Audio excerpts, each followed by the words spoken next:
말씀은 우리가 새벽 기도회 때 생명의 삶으로 큐티를 하고 있는데 그 월요일 이틀 전 월요일 새벽 기도의 본문입니다. 예수님께서 십자가에서 죽으시고 무덤에 머물러 계시다가 이제 안식일 다음 날 새벽에 이제 부활을 하시게 되죠. 바로 그 장면인데 이제 예수님을 평소에 따라다니던 여인들이 제일 먼저 그 무덤에 이제 달려가게 됩니다.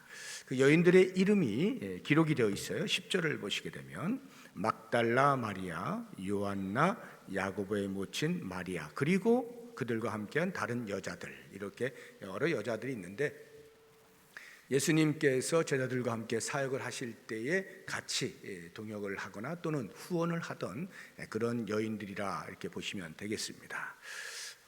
보통 우리가 그 의리 하면은 이 남자들 세계에서의 통용되어지는 용어로 많이 사용하곤 하는데, 저는 이 말씀을 보면 예수님께 대한 그 신앙의 의리는 남자들보다 여자들이 더 있지 않나 이런 생각을 해봅니다.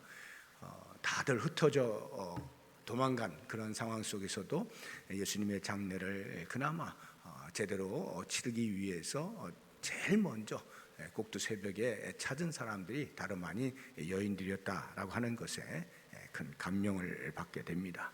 이들이 그 무덤을 찾게 되어진 것은 그 안식일이 막 시작되어지는 급박한 상황 속에서 예수님의 시체가 이제 무덤에 들어가게 되었기 때문에 장례를 제대로 치르지를 못한 거예요. 그래서 시신의 그 냄새 방지를 위해서 이제 향품을 발라야 되는데 그걸 못한 거죠.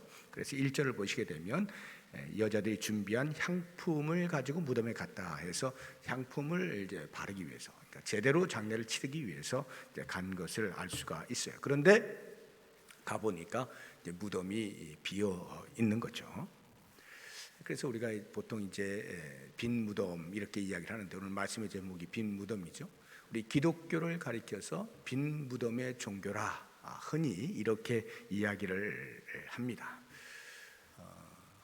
이 땅에서 존재하고 있는 모든 종교들은 그 창시자라고 하는 사람들이 다 무덤이 있죠. 무덤이 있다는 말은 이제 상징적이에요. 죽었다 이 말이에요. 그런데 오직 기독교, 예수 그리스도만이 그 죽음을 극복하시고 부활하신 유일하신 분이시죠. 그래서 기독교를 가리켜서 빈 무덤의 종교라 이렇게 말하는데, 이 빈 무덤이 우리에게 던지는 메시지가 있습니다. 우리가 꼭 들어야 할 메시지가 있어요. 그것이 무엇인지 오늘 본문의 말씀을 통해서 몇 가지 같이 생각을 해보려고 하는데, 그 첫 번째가 기독교는 이 세상을 힘이 아닌 순종으로 정복한다, 승리한다, 이것을 이제 우리에게 알려주고 있습니다. 예수님을 따르던 무리들, 특히 측근들 생각을 해보세요. 그 예수님의 제자들이나 아니면 지금 등장하고 있는 여인들이나 이런 사람들이 예수님을 따라다닐 때에는 적어도 예수님을 통해서 이제 뭔가 변화되어진 세상을 보게 될 것이다라고 하는 기대감이 있었는데, 어떤 면에서 보게 되어지면 당시 로마의 지배를 받고 있던 그 유대 민족으로서는 나라가 혹시 해방되는 것은 아닐까 하는 기대감도 있었을 것이에요. 그러니까 우리가 일제 강점기 때 보게 되어지면 독립을 위해서 많은 우리의 선조들이 노력을 했잖아요. 그런 것처럼 아마 예수님도 그런 개념으로 보게 되면은 독립군 대장 정도의 위치가 아니었을까, 많은 사람들의 기대가 그렇단 말이죠. 그런데 그 독립운동을 하다가 실패를 하게 되는 모습입니다. 패배를 하는 것이죠. 가까이에는 자기 같은 민족이었던 유대 민족들, 유대교 그 종교에 의해서 패배를 당하는 것이고, 조금 더 멀리 보자고 하면 그 당시 식민 통치를 하고 있던 로마 제국의 그 권력에 패배를 당한 이러한 모습을 하게 되는 것입니다. 그들과 싸워서 이제 자기들의 대장, 독립군 대장처럼 여기는 예수님이 졌다 이렇게 되는 거겠죠. 그러니까 예수님을 따르던 사람들이 다 흩어지잖아요. 도망가기도 하고 상심하기도 하고 또는 심지어는 그 측근들 가운데서는 또 예수님을 십자가에 못 박으라고 소리를 치는, 배반하는 이런 일들도 벌어지는, 어떻게 보면 완벽한 패배를 하는 이런 모습이죠. 요즘은 이렇게 이제 사회가 말이죠, 약한 자들도 나름대로 어떤 그 조직을 결성해서 저항을 하지 않습니까? 데모도 하고 뭐 이렇게 한단 말이죠. 근데 예수님은 뭐 저항은커녕 데모 한번 제대로 못 해보고 그냥 십자가에 못 박혀 죽게 되어진 그러한 모습을 하고 있는 것입니다. 적어도 예수님을 따르던 사람들의 시선에서는 그렇다 이 말이에요. 그런데 성경이 말하는 팩트는 뭡니까? 사실은 뭐예요? 예수님은 유대 종교인들이 되었든지 아니면 로마 제국의 사람들이 되었든지 그들과 한 번도 싸우려고 생각해 보신 적도 없고 싸워 보신 적도 없는 분이시죠. 아예 예수님이 이 땅에 오실 때부터 그것을 목적하여 오시지 않았어요. 만약에 예수님이 싸우시겠다라고 작정을 하셨다면 어떻게 하셨을까요? 결과가 어떻게 됐을까요? 만약에 싸웠다고 하면 당연히 예수님이 이기시죠. 예수님이 이기실 만한 근거들을 우리가 얼마든지 찾아볼 수가 있어요.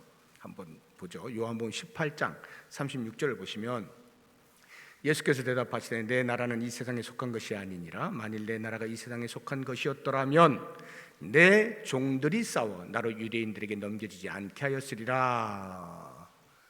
만약에 예수님이 싸우려고 마음만 먹었다고 하면 예수님을 추종하는 사람들을 동원해서 그들을 선동해서 얼마든지 싸움터로 내보낼 수 있었다라고 예수님이 말씀하시는 거예요. 뭐 이것뿐만이 아니라 오히려 더 큰 군대도 동원하실 수가 있죠. 우리 마태복음 한번 보겠습니다. 26장 52절 53절인데요. 이에 예수께서 이르시되 내 칼을 도로 칼집에 꽂으라. 칼을 가지는 자는 다 칼. 이거는 베드로에게 지금 이야기하시는 거예요. 칼로 망하느니라. 53절에 너는 내가 내 아버지께 구하여 지금 12군단 더 되는 천사를 보내시게 할 수 없는 줄로 아느냐. 하늘에 천군 12군단도 더 되는 어마어마한 숫자로, 그러면 이 땅에 뭐 로마 제국 충분히 쓸어버릴 수 있는 그러한 힘을 가지신 분, 예수님께서 마음을 먹으셨다면, 싸우고자 하셨다고 하면 사실은 이런 추종자들의 힘이나 아니면 천군의 힘을 빌릴 필요도 없죠. 예수님 당신 스스로가 전능하신 분이잖아요. Almighty God 아니에요. 전능하신 분이시잖아요. 이 땅에 그런 사람들하고는 싸울 계제가 못 되죠. 바다를 잔잔케 하시는 분이고 심지어는 죽은 자를 살리시는 이런 능력의 주님께서 자기를 대적하는 그 사람들을 어찌하지 못하겠습니까? 싸우고자 마음 먹으셨다면 얼마든지 물리칠 수 있는 능력이 있으신 분이죠. 그런데 왜 예수님께서 마치 아무런 힘도 쓰지 못하시는 무기력한 사람인 것처럼 십자가에서 힘없이 죽으시는, 많은 사람들에 의해서 왜 예수님 저렇게 죽으시지? 하고 오해를 받는 것을 감수해 가면서까지 그렇게 죽으셨을까? 이유는 딱 한 가지죠. 성부 하나님께서 당신을 이 땅에 보내실 때 가지고 계셨던 인류 역사의 구원의 계획에 조금도 어긋나지 않게 하시기 위하여 오직 아버지의 뜻에 순종하는 것을 목적하여 이 땅에 오셨기 때문에 그 뜻을 이루어드리기 위해서 그렇게 하신 거죠. 요한복음은 그것을 끊임없이 이야기를 하고 있습니다. 요한복음 5장 30절 보겠습니다. 이게 전부 다 예수님이 하신 말씀이에요. 내가 아무것도 스스로 할 수 없노라.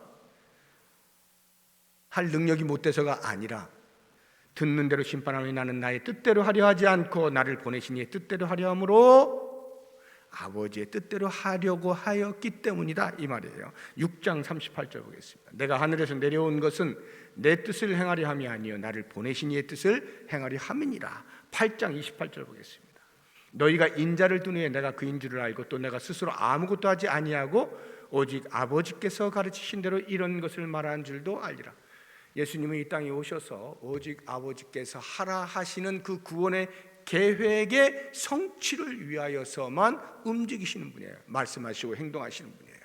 그래서 당신의 능력을 스스로 제한하시고 인류 구원을 위한 유일한 길, 십자가의 길로 걸으시게 된 것이죠. 그래서 우리가 현상적으로 보게 되어지면, 이 십자가의 사건을 현상적으로 보게 되어지면, 하나님의 아들이 이 땅에 오시니까 이 땅을 지배하고 있던 사탄이 긴장을 하는 겁니다.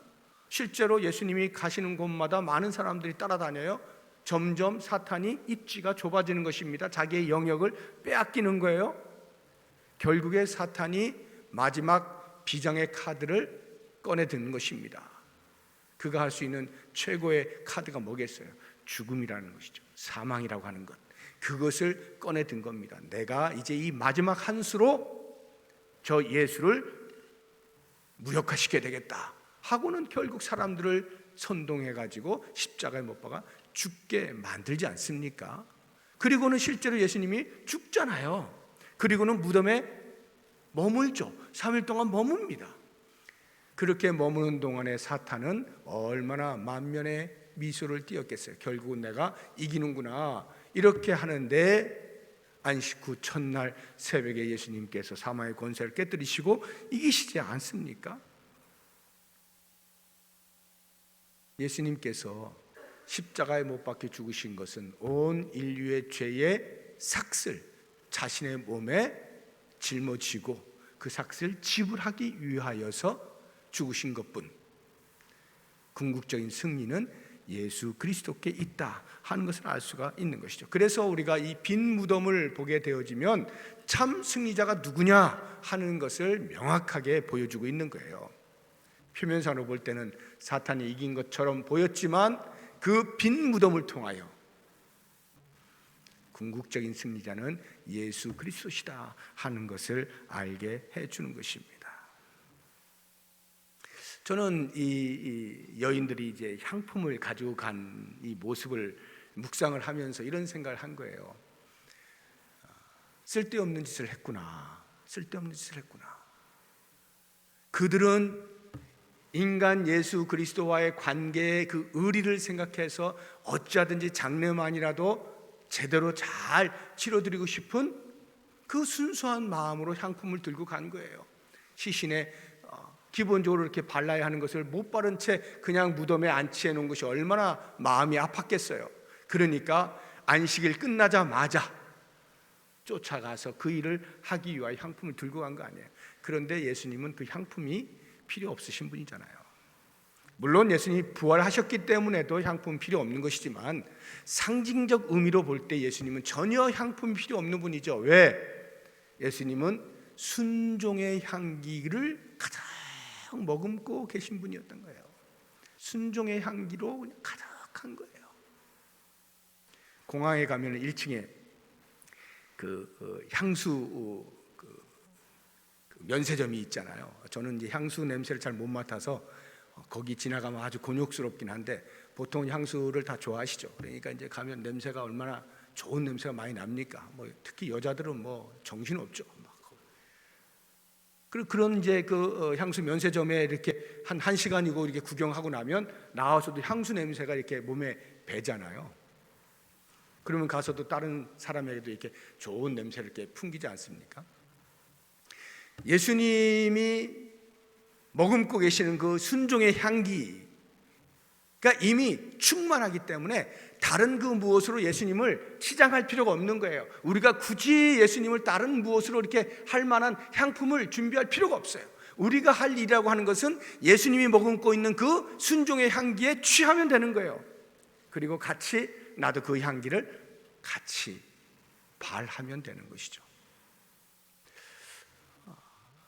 예수님 옆에 있으면 순종의 향기가 나도 모르는 사이에 나에게도 이렇게 머금게 되는 거죠. 담배 안 펴도 담배 피는 사람 옆에 있으면 담배 냄새 막 배기잖아요. 그럼 사람 너 담배 폈니? 이러지 않습니까? 냄새가 배긴단 말이에요. 예수님 옆에 우리가 늘 있다 보면 예수님께서 보여주셨던 그 순종의 향기가 가득하니까 나도 모르는 사이에 그 순종의 향기가 내 몸에 배긴다는 거죠. 그럼 나도 그렇게 그 순종의 향기를 바라면서 살게 되어지는 거죠. 그래서 우리 기독교인은, 성도는 이 땅을 살아갈 때 이 땅의 삶의 방식은 힘의 논리거든요. 힘을 가진 자가 지배하고 힘을 가진 자가 자랑을 하고 힘을 가진 자가 갑이 되어지는 이러한 삶의 방식이지만 우리 기독교는 힘의 논리가 아닌 순종의 논리로 세상을 정복하는 사람들인 거예요. 그래서 성도도 역시 마찬가지예요. 기독교 우리 교회도 마찬가지예요. 힘을 가지려고 하면 할수록 세상에 썩은 냄새가 나는 거예요. 그런데 예수 그리스도의 그 순종의 향기로 우리를 치장하면서 그 향기를 풍기는 삶, 그렇게 살면 힘은 없어 보여서 마치 예수님께서 힘이 없어서 십자가에 죽으신 것처럼 보이지만 사실상은 그 십자가를 지나서 부활의 영광에 머무시면서 진정한 세상의 승리자로 계시는 것처럼 교회가, 우리 성도가 이 세상에 대하여 정말로 승리자로 살겠다라고 한다면 세상 방식을 따라 힘의 논리로 힘을 가지려고 하는 그러한 유혹에서부터 벗어나서 주의 말씀에 순종하는 것으로 세상을 정복하고 세상을 승리할 수 있는 그러한 삶, 이것이 바로 빈 무덤이 우리에게 들려주고자 하는 메시지다 하는 것입니다. 또 한 가지 빈 무덤을 통해서 우리가 보아야 되는 것은 이제 부활신앙에 대한 것인데요, 부활신앙으로 무장하라 하는 것입니다. 우리 인간이 참 위대합니다, 한편으로는. 그러면서 또 한편으로는 한없이 연약해요. 특히 죽음 앞에 서게 되어지면 그보다 더 연약해 보이는 인간이 없어요. 모든 인간은 죽음 앞에 서면 겸손해질 수밖에 없죠. 아무리 세상에 많은 것을 가지고 있는 사람도요, 죽음 앞에서 떵떵거리는 사람 아무도 없습니다. 다 한 사람에 불과한 아주 연약한 모습으로 설 수밖에 없어요. 왜? 죽음을 피할 수 있는 길이 없거든요. 끝이라고 생각이 들거든요. 그래서 만약에 이 땅을 사는 동안에 권력을 가진 사람, 돈이 넘치는 사람들, 이런 사람들은 궁극적으로 이 죽음을 피할 수 없을까라는 생각들을 종종 하곤 합니다. 그래서 별의별 수단을 다 강구하죠. 최근에는 몇백 년 후에 내가 다시 태어날 것을 생각하면서 돈 있는 사람들이 자기를 급속 냉동시켜 가지고 미라로 이렇게 있다가 언젠가 깨어나게 될 때 다시 이런 거 영화로 보시잖아요. 근데 그 실제로 그런 일들을 한단 말이죠. 죽음이 얼마나 두려우면 사람이 그것을 극복하기 위하여 노력을 하겠어요. 그런데 아무리 인간이 노력을 해도 그건 극복할 수 없는 거예요. 왜냐하면 하나님께서 정해 놓으신 거기 때문에 그래요. 우리 히브리서 9장 27절 보겠습니다. 한번 죽는 것은 사람에게 정해진 것이요 그 후에는 심판이 있어요. 한번 죽는 게 사람에게 정해진 거예요. 죄의 삭스로 육체의 죽음을 피할 길이 없어요. 그리고 그 뒤에 심판이 있겠다는 것은 육체의 죽음뿐만이 아니라 영원한 형벌을 의미하는 거예요. 이것으로부터 피할 수 있는 사람은 아무도 없는 겁니다. 그러면 우리는 이제 이 땅을 살 때 이 땅에서의 그 한평생 100년이면 100년 이렇게 그것이 끝이에요. 그래서 이렇게밖에 못 사나, 그 외에는 그냥 죽는 거구나 하고 절망 가운데 살든지, 아니면 그래 어차피 이렇게 한평생 사는 거니까 마음 놓고 한번 신나게 한번 살다가 죽자 이렇게 살든지, 어떻게 살든지 아무튼 이 땅에 자기에게 주어진 그 시간 그만큼 살다가 죽는 것으로 끝이구나 할 때 그 다음이 무섭지 않습니까? 두렵지 않습니까? 어떻게 될까 그 다음이. 그런데 하나님께서는 바로 그 부분에 대해서 우리 인생을 위하여서 처방전을 마련을 해 놓으시죠. 죽음을 극복할 수 있는 처방전을 해 놓으시잖아요. 하나는 십자가죠. 예수 그리스도의 십자가. 그 십자가를 통해서 모든 인류의 죄를 속량하시잖아요. 그래서 그 십자가 그늘 아래 오는 모든 사람들로 하여금 그 죄의 삭을 이미 집을 한 사람으로 여기게 만들어 주시잖아요. 그리고 또 다른 하나의 처방전이 이 빈 무덤 아닙니까? 만약에 십자가로서만 끝난다고 한다면, 죄 사하는 것으로 끝난다고 한다면 그 다음이 어떻게 되는 거예요? 그 다음이 없잖아요. 그런데 이 빈 무덤을 통해서 예수 그리스도께서 부활하신 것처럼 그 부활 안에 우리 모두가 같이 동참을 하게 되어지잖아요. 우리 고린도서 15장 20절 한번 보겠습니다. 그러나 이제 그리스도께서 죽은 자 가운데 다시 살아나서 잠자는 자들의 첫 열매가 되셨다. 잠자는 자들, 우리 모든 인간들의 첫 열매, 그 첫 열매는 그 다음에 열매들이 있을 것을 말하는 거잖아요. 그리스도께서 부활하심으로 그 부활 안에 들어와 있는 모든 사람들이 같이 부활하게 되어진다, 이 말씀을 하시는 것이죠. 하나님께서는 우리들에게 이렇게 죽음을 극복할 수 있는 처방전을 마련을 해 놓으신 거예요. 그래서 우리에게 중요한 것은 바로 이렇게 예수 그리스도께서 부활하신 것처럼 우리도 부활하는구나라고 하는 이 부활 신앙을 확고히 갖는 것이 중요한 것이죠. 그럼 여러분들은 어떻게 그 부활 신앙을 가질 것입니까? 이 당시에 이 여인들은 부활하신 예수님을 만나죠. 예수님의 제자들 부활하신 예수님을 만나죠. 야, 나도 그 부활하신 예수님을 직접 보면 정말 내가 흔들림 없는 부활 신앙으로 무장을 할 텐데, 좀 어떻게 꿈에라도 좀 나타나 주시면 안 될까? 이런 생각을 혹시 하시게 될런지 모르겠어요. 그런데 오늘 말씀을 보게 되어지면 그 당시에 부활하신 예수님을 직접 눈으로 보는 그 와중에도 보는 것이 중요한 것이 아니라 말씀이 중요하다는 것을 반복적으로 이야기해 주고 계시는 것을 볼 수가 있어요. 오늘 본문의 말씀도 역시 마찬가지입니다. 6절을 한번 보시기 바랍니다. 여기 계시지 않고 살아나셨느니라. 갈릴리에 계실 때에 너희에게 어떻게 말씀하셨는지를 기억하라. 이미 예수님이 십자가에 돌아가시기 전에 제자들에게 또는 그 따르는 무리들에게 당신이 십자가에 죽으실 것과 3일 만에 다시 부활하실 것에 대하여 말씀을 하신 거예요. 그 말씀하신 것을 기억하라고 천사들이 빈 무덤을 찾아온 여인들에게 알려주고 있는 것입니다. 자, 이제 너희들이 예수님을 볼 테니까 이제 너희들 의심 없지? 부활신앙으로 견고히 살아라, 이렇게 말씀하시지 않아요? 예수님이 너희들에게 말씀하셨던, 내가 3일 만에 다시 부활하게 될 거야 라고 말씀하셨던 그 말씀을 기억하라. 8절을 보세요. 그들이 예수의 말씀을 기억하고, 예수의 말씀을 기억해낸 거예요. 그리고는 그들이 부활신앙으로 단단히 서게 되어지는 것을 볼 수가 있는 것입니다. 그렇습니다. 우리의 부활신앙은요, 눈으로 본 것 때문이 아니라 말씀 때문에 확고한 거예요. 이미 신약과 구약 전체에서 예수님의 부활에 대해서 계속 말씀하시는 거예요. 우리는 봐야, 경험해야, 체험해야 더 확실하다고 생각이 들잖아요. 그런데 사실은 하나님의 말씀이 우리의 본 것, 우리의 경험한 것보다 더 확실하단 말이죠. 그래서 누가복음 16장인가에 보게 되어지면 그 나사로 이야기가 나오죠. 그 거지 나사로하고 부자 이야기가 나오지 않습니까? 죽어서 부자는 지옥으로 가고 거지 나사로는 아브라함의 품에 안기잖아요.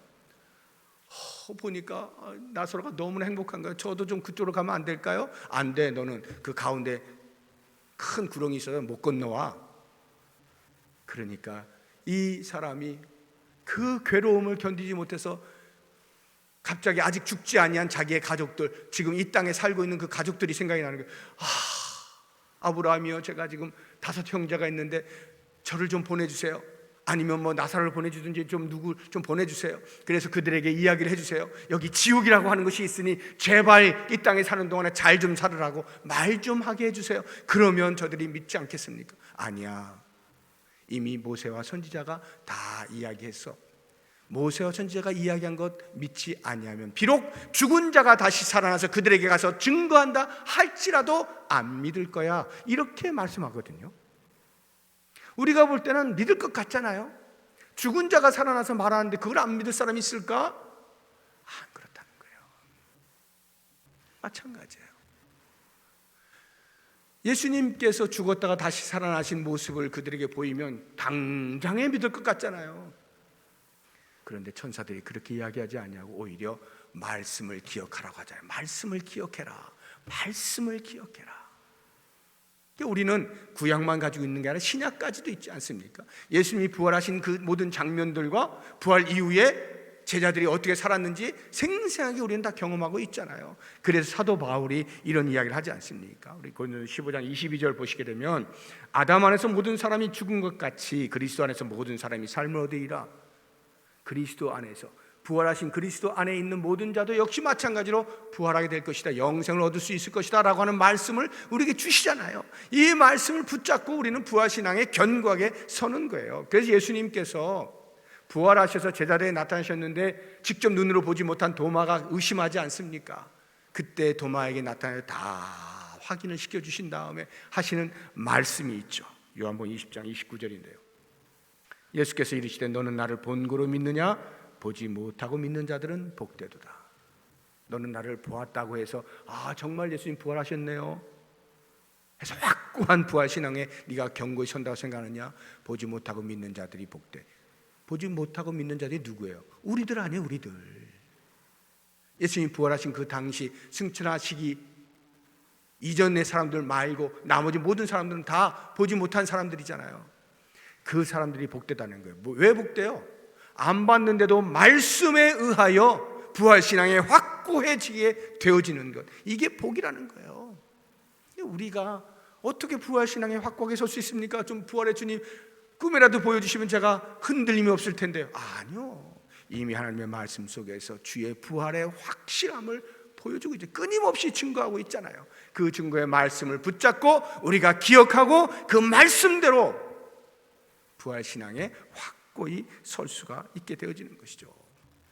빈 무덤이 바로 우리에게 이와 같은 부활신앙을 확고하게 해주고 있는 거예요. 부활신앙에 무장하라고 말씀하고 있는 거예요. 그래서 우리가 그렇게 이 땅으로 끝이 아니라 부활하여 영원히 살 새로운 세상이 있는 것을 알게 되어지는 사람으로서 이 땅을 어떻게 살아요? 제가 이번 주일 말씀드렸잖아요. 나그네로 사는 겁니다. 이 땅에서 천년 만년 살 것처럼 모든 것을 다 움켜쥐고 살 것처럼 이렇게 욕심을 부리고 사는 것이 아니고요. 이 땅의 삶으로 영원을 준비하며 사는 그러한 삶, 나그네와 같은 삶을 사는 거예요. 그러면 이 땅에 사는 동안 너무 억울한 거 아닙니까? 남들은 다 나름대로 뭔가 손에 쥐고 말이죠, 자랑도 하고 이렇게 사는데 우리는 그저 나그네로 계속 그렇게 살아야 됩니까? 네, 괜찮습니다. 왜? 우리의 남은 생, 이 땅을 지난 내세의 삶이 어떻다는 거예요? 말로 표현할 수 없는 영광스러운 삶을 살게 되죠. 그걸 요한계시록이 우리에게 잘 이야기해주고 있습니다. 22장 5절 보겠습니다. 다시 밤이 없겠고, 천국을 말하는 거예요. 우리가 영원히 살 그 나라. 등불과 햇빛이 쓸데없으니 이는 주 하나님이 그들에게 빛이심이라. 그들이 세세토록 왕 노릇하리로다. 왕과 같은 권세와 존귀와 영광을 가지고 영원히 주와 함께 산다 이 말이에요.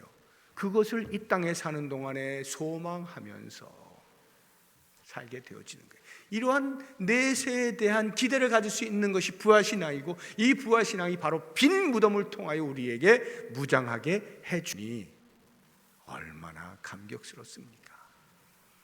빈 무덤을 통해서 우리가 얻을 수 있는 또 하나의 메시지가 있다면 그것은 우리가 빈 무덤을 보는 것으로 그치는 것이 아니라 그 빈 무덤의 증인으로 살아야 한다 하는 것입니다. 이미 앞서 말씀을 드린 것처럼 여인들이 무덤을 찾은 까닭이 뭡니까? 예수님의 장례를 그나마 예의를 갖추어서 최대한 잘 치러드리기 위하여 무덤을 찾은 것이죠. 오늘 말씀에는요, 이 여인들이 이제 빈 무덤을 보고 이제 천사들을 만나가지고 천사들이 그 말을 기억하라 이렇게 하니까 그 말을 기억을 하고는 제자들에게 가서 알려주는 이런 장면으로 이렇게 묘사가 되어 있습니다만, 요한복음 20장을 보게 되어지면 약간 달라요. 거기에서는요, 그 여인들이 이제 먼저 간 것은 맞습니다. 그런데 그 다음에 제자들에게 가서 베드로를 비롯한 몇 사람이 같이 옵니다. 여인들과 같이 와요. 그리고 살펴보니까 세마포밖에 없고 무덤이 비어있다는 걸 확인하고는 제자들이 갑니다. 그 사이에 여인들은 그 무덤에 여전히 머물러 있어요. 계속 머물러 있습니다. 왜 머물러 있을까요? 그때까지만 해도 그들은 예수님이 부활하신 것을 몰랐던 거예요. 그냥 누군가가 시체를 다른 데로 옮겼겠다 이런 생각이 들으니까 너무너무 슬픈 거예요. 장례도 제대로 치러드리지 못했는데 시체마저 없어졌네? 이걸로 걱정하고 있는 거예요. 한번 보시죠. 요한복음 20장 11절인데요. 마리아는, 이게 지금 제자들이 왔다가 간 이후의 사건입니다. 마리아는 무덤 밖에 서서 울고 있더니, 왜 울어요? 시체가 없어졌으니까. 장례라도 제대로 치러드려야 되는데 그 시체가 없어졌단 말이에요. 울면서 구부려 무덤 안을 들여다보니 해가지고 이 이후에 예수님이 만나줘요. 여인들을 만나준단 말이죠. 그러니까 그 전까지는 이들이 그 빈 무덤에 그대로 머물러 있는 거, 배회하고 있는 거예요. 그 주변을 어슬렁거리고 있는 거예요. 못 떠나고 있는 것이죠. 그런데 이 빈 무덤은 우리에게 뭐라 외치고 있습니까? 5절을 한번 보십시오. 오늘 본문의 말씀 5절 보면, 여자들이 두려워 얼굴을 땅에 대니 두 사람이 이르되, 여기 천사예요. 두 사람이 이르되 어찌하여 살아있는 자를 죽은 자 가운데서 찾느냐. 빈 무덤이 외치고 있는 것은 어찌하여 살아있는 자를 죽은 자 가운데서 찾고 있느냐. 왜 이 무덤 주변을 배회하고 있느냐. 이렇게 말씀을 하고 있는 것입니다. 그럼 어떻게 된다는 거예요? 빈 무덤이 비어 있는 것을 안 사람은 무덤 주위를 배회할 것이 아니라 다른 사람들에게 나아가서 무덤이 비었습니다 라고 외쳐야 할 사명을 감당해야 된다 이 말이에요. 그래서 9절을 보시면, 무덤에서 돌아가 이 모든 것을 11사도와 다른 모든 이에게 알리니, 이렇게 말하고 있는 거예요. 저는 우리 한국교회를 생각하면서 그 한국교회의 한 모퉁이를 책임지고 있는 사람으로서 한국교회 현 주소가 어떠한가를 생각해 봅니다. 혹시 무덤 주변을 배회하고 있는 것은 아닌가? 예수님은 이미 안 계시는데 계시는 것으로 착각하고 거기에 주변을 어슬렁거리면서 때로는 가슴을 치고 회개하고 울고 불고하고, 때로는 북치고 장구치면서 기뻐하고 찬송하고 축제같이 이렇게 살고 있지는 않는가? 예수님은 안 계시는데 마치 거기 계신다라고 착각을 하면서 그 주변에서 계속 그렇게 종교적인 행위로 만족하며 살아가고 있지는 않는가 하는 생각을 해보게 되는 것입니다. 만약에 예수님이 그 자리에 계시지 않으면 어떠한 화려한 종교적인 행태도 아무것도 아닙니다. 예수님이 안 계신 자리는요, 기독교가 아니에요. 아무것도 아니에요. 오히려 더 냄새가 날 뿐이죠. 훨씬 더 악취가 날 뿐이죠. 기독교는 예수 그리스도가 계시는 한에 있어서 기독교예요. 그렇기 때문에 빈 무덤에 우리들이 계속 머물러 있어서는 안 되는 것입니다. 부활의 증인은요, 무덤을 떠나야 돼요. 그래서 여기가 무덤이 비었다라고 하는 것을 외쳐야 할 사명을 감당해야 합니다. 우리의 모든 세상적인 욕심들 또는 옛사람의 어떤 성품들, 습관들, 이런 것들 전부 그 무덤에다 다 묻어버려야 돼요. 다 버려야 돼요. 그리고 그리스도 안에서 새로운 피조물된 자로서 무덤이 비었다는 것을 만방에 나아가서, 아니 우리의 일상의 삶에서 만나는 모든 사람들에게 그것을 증거하며 사는 것이 우리 성도의 삶이어야 한다. 그래서 우리의 삶은 이 세상이 다가 아니다라는 것을 증명하며 살아야 돼요. 이 세상 아닌 다른 세상이 있다는 것을 알려주어야 돼요. 여기 세상이 말할 수 없는, 세상이 보여줄 수 없는, 세상이 감당할 수 없는 새로운 세상, 하나님 나라가 여기에 있다 하는 것을 외쳐야 되는 거예요. 우리가 바로 그 세상에서 살고 있는 사람들이다 하는 것을 증명해야 되는 거예요. 그래서 그 사람들로 하여금 세상의 모든 희망이 사라지고 절망 가운데서 눈물과 한숨으로 살아가고 있을 때 여기 대한사회가 있다는 것을 알려주면서 초청해야 되는 거죠. 우리는 빈 무덤의 종교다. 이 땅으로 끝나는 사람들이 아니라 부활하여 영원한 세계 속에서 주님과 함께 살 사람들이다 하는 것을 증명하면서 그들에게 초청하며 살아가는 것이 빈 무덤이 우리에게 요청하는 메시지다 하는 것 기억하시면서 오늘 이 사순절 기간 동안에 이제 몇 주 후면은 이제 부활절을 우리가 맞이하게 되어지는데 예수 그리스도의 부활, 무덤이 비어 있다는 이 사실, 빈 무덤이 우리에게 주는 교훈을 깊이 묵상하면서 부활 신앙으로 확고한 신앙의 삶을 잘 살아갈 수 있는 우리 모두가 될 수 있기를 주의 이름으로 축복합니다. 기도하겠습니다.